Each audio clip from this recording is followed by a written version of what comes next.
السلام علیکم ورحمۃ اللہ وبرکاتہ۔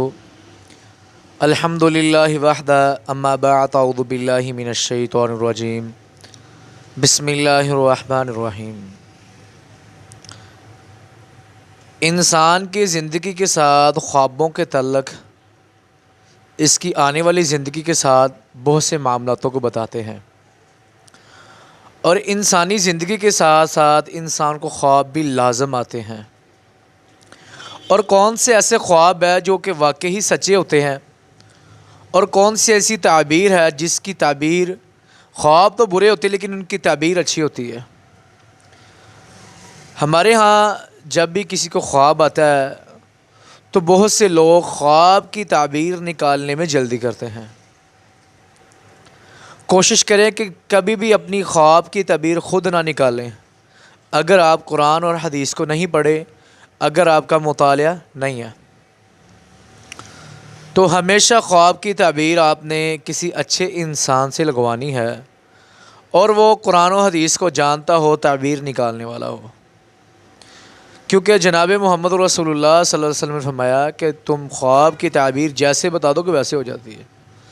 اس لیے مومن کو ہمیشہ اچھی تعبیر دینی چاہیے۔ اچھا، کہ اصل میں اب سچے خواب کون سے ہیں؟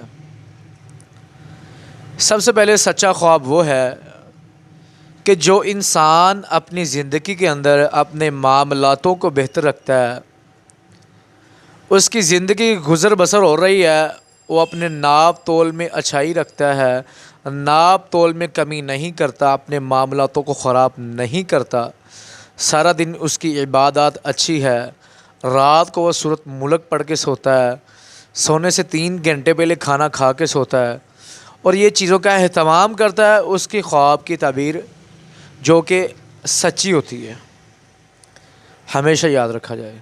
نمبر 2، خواب کی تعبیر کس کی اچھی ہے؟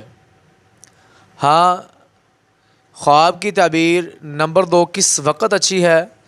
کہ جب انسان سو گیا، صبح سحری کا وقت ہوا، اگر اسے یہ خواب آتی ہے کوئی کسی قسم کی، تو اس کی تعبیر بھی سچی ہو سکتی ہے۔ نمبر 3، سچی تعبیر جناب محمد رسول اللہ صلی اللہ علیہ وسلم نے فرمایا کہ ہاں، قیامت کے قریب مومنوں کی خواب اچھی ہوگی، فتنے کا دور ہوگا، فساد کا دور ہوگا، ایمان کو پکڑنا ایسے ہوگا جیسے کہ ایک آگ کا شعلہ پکڑا ہوا اس نے۔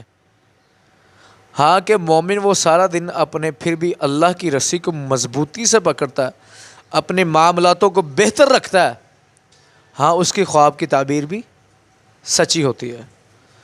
تو اللہ تعالی ہمیں صحیح معنوں میں قرآن اور حدیث پر عمل کرنے کی توفیق عطا فرمائے، اور ہر شر سے، ہر فتنے سے ہمیشہ بچا کے رکھے، اور اللہ تعالی ہم پر راضی ہو جائے۔